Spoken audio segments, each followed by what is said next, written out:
We are back now on the GSMC Chip Shot Football Podcast to discuss more on this Davante Adams sort of saga that has started from yesterday, where Davante Adams requested a trade from the Las Vegas Raiders officially, and now comes the fun part about talking about it. We can speculate, obviously, of where we think he should go, and I want to preface it by saying I 200% think that he is going to leave. It's not a question anymore. He is definitely leaving. I think that can be put behind us now.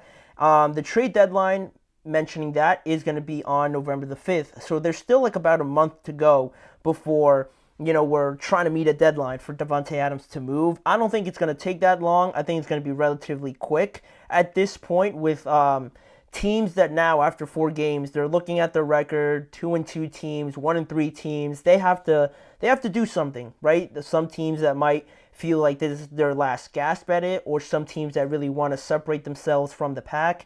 Getting a guy like Davante Adams, yes, it makes any team better, but depending on which team he goes to, it'll really turn into something special, potentially. And I thought I'd discuss it on here today at some of the spots that I kind of want him to go to, but also the more obvious ones, right?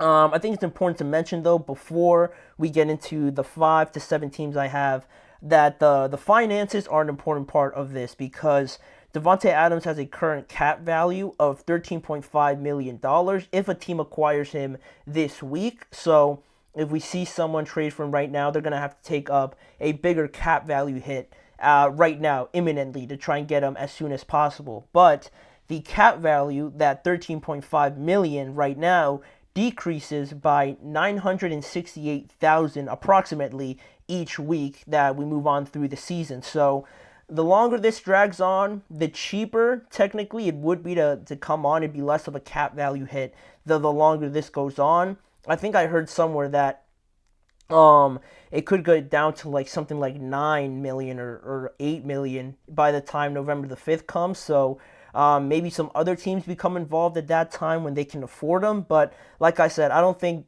Davante's just going to be sitting there because he's already been ruled out for this upcoming game against the Broncos, and I don't think he's going to play during this time at all. So with that being the case, I don't think he's just going to be waiting around. The quicker this gets done, I think, is the likelier thing to happen. Andre seems like he wants to play with Carr or Rodgers. That's the report coming out from Adam Schefter just this morning, right? He said that that the 2 teams at the top of the wish list for Davante Adams are the Jets and the Saints. Ideally, obviously, wanting to go and play with one of the former quarterbacks he feels more comfortable with. Derek Carr, he wanted to do that in Las Vegas, but it only lasted like about a season. They played in college together, obviously, and then Aaron Rodgers, right, who he spent the majority of his career with, had all of his success with. It makes sense, right, why he wants that familiarity there with his quarterback. But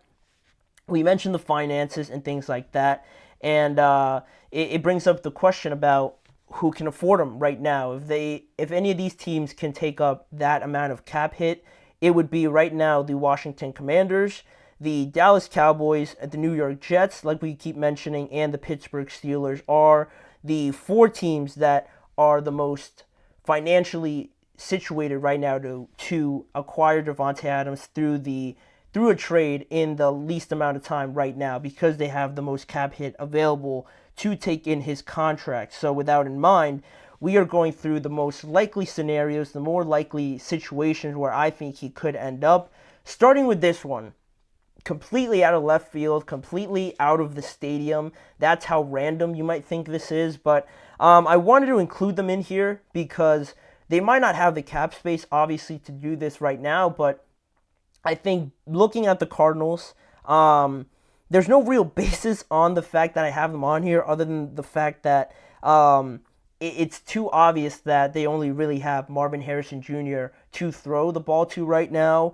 In an ideal world, if we weren't worried about salary cap or things like that, I think the Cardinals could make a lot of sense for Davante Adams, having him with Marvin as a duo there for them would be fantastic. With Kyler playing pretty well, I really like their head coach, Jonathan Gannon. James Conner is a very underrated runner. Their O-line's been playing pretty well thus far with the production of James Conner, and there have been some spurts here and there where they've looked pretty solid. So adding Davante Adams, a guy like that, would help tremendously, but really, in the world we live in the reality world that we live in, there's too many other issues that kind of get in the way of this. But it was one team that popped into my head, and I'm like, yeah, like it makes sense for the Cardinals to want him, but can they get him? Probably not. So that's one team I wanted to throw out here. Looking at some of the more likely teams, we mentioned the Dallas Cowboys being able to afford him.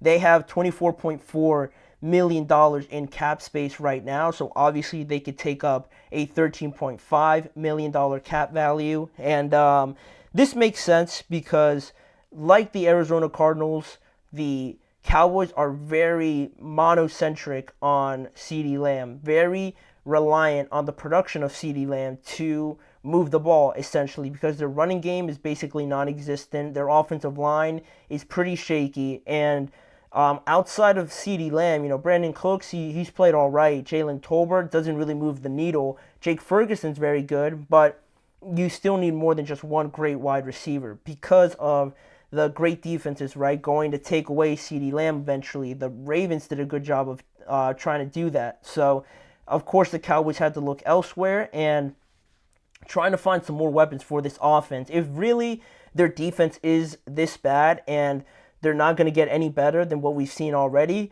you're just going to have to try and outscore people, basically. And having a guy like Davante is obviously going to add to that idea, but I don't know. My doubts with them is this really going to move the needle, essentially? Yeah, you're going to have to try and outscore every single opponent you play, but you still, have an awful run game. Your defense is, not as good as it seemed in the past few years. Your offensive line, like I said, isn't great. No running game also. So is adding a top-tier wide receiver really going to mask all those other holes?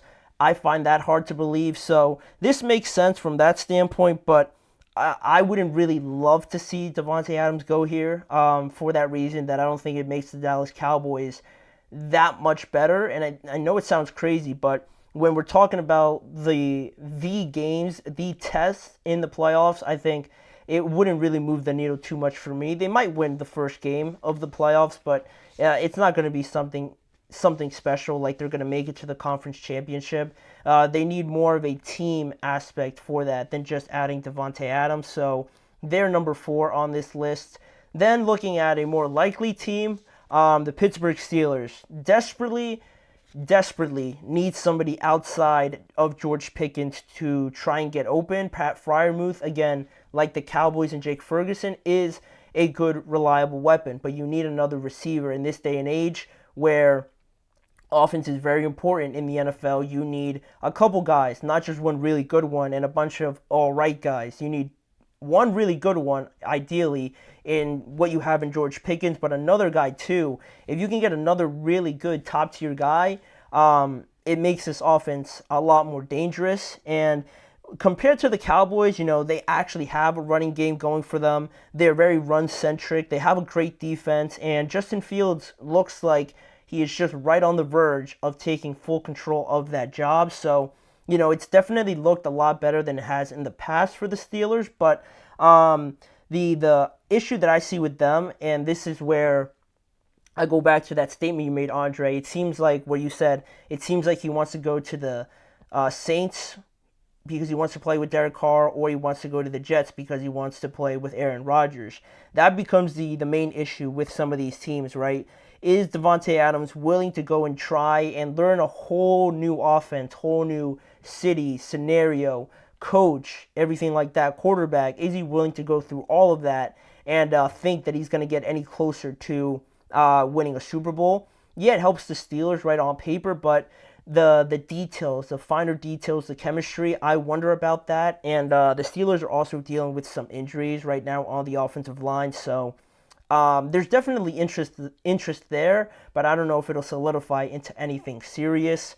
So I had them, there at the midway point. And then another team, this is the team that I would really love to see him go to. Personally, I would like to see it happen. Do I think it'll happen? Probably not. I'd be very surprised that Davante Adams happens to go here, but I had the Commanders in at number 2 because I would really like him to go here because not only are they playing great, they have the most money to afford him. And it seems like it's the right culture, structure that they're building there with Dan Quinn, with Cliff Kingsbury, with their general manager, Adam Peters.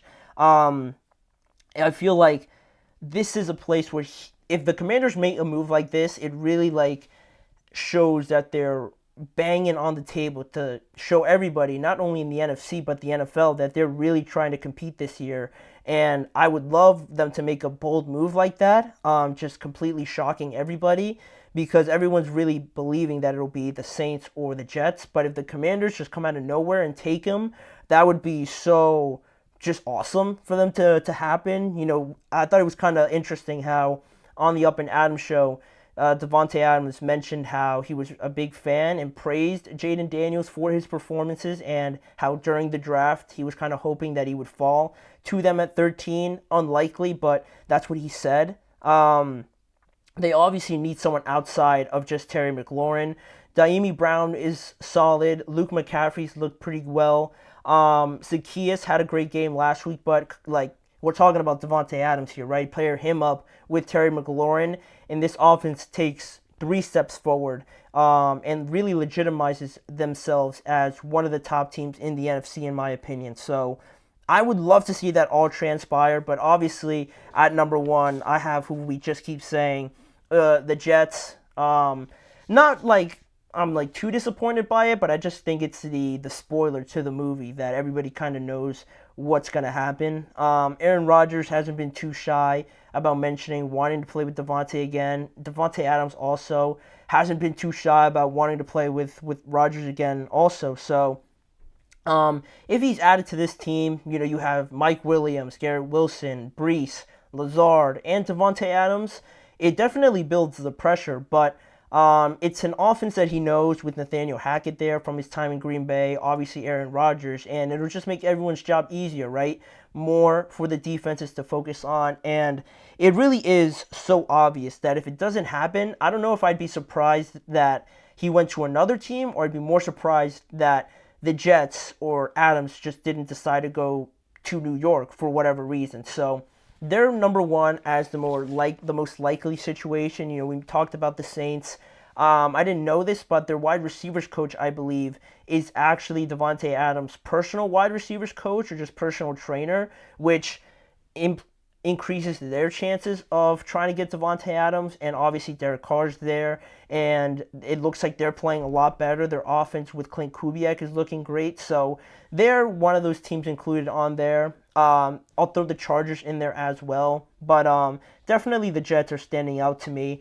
No other team is in more of a win-now mode like Davante Adams than the New York Jets are, so we'll see. We'll see how the Jets approach this.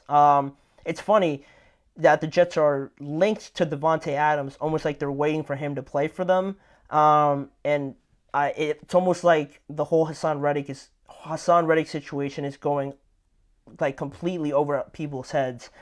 He still hasn't played for them, and he would be a tremendous help now with their defense and their pass rush. So could you imagine if they added Davante and they just said screw it, give Hassan Reddick his contract, and they add him as well?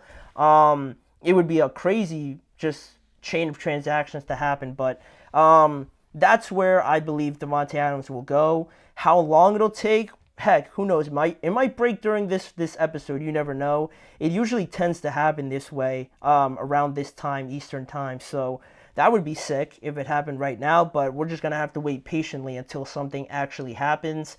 But moving on to some more topics that I had labeled down. We mentioned the Commanders just in this sweepstakes for Davante Adams.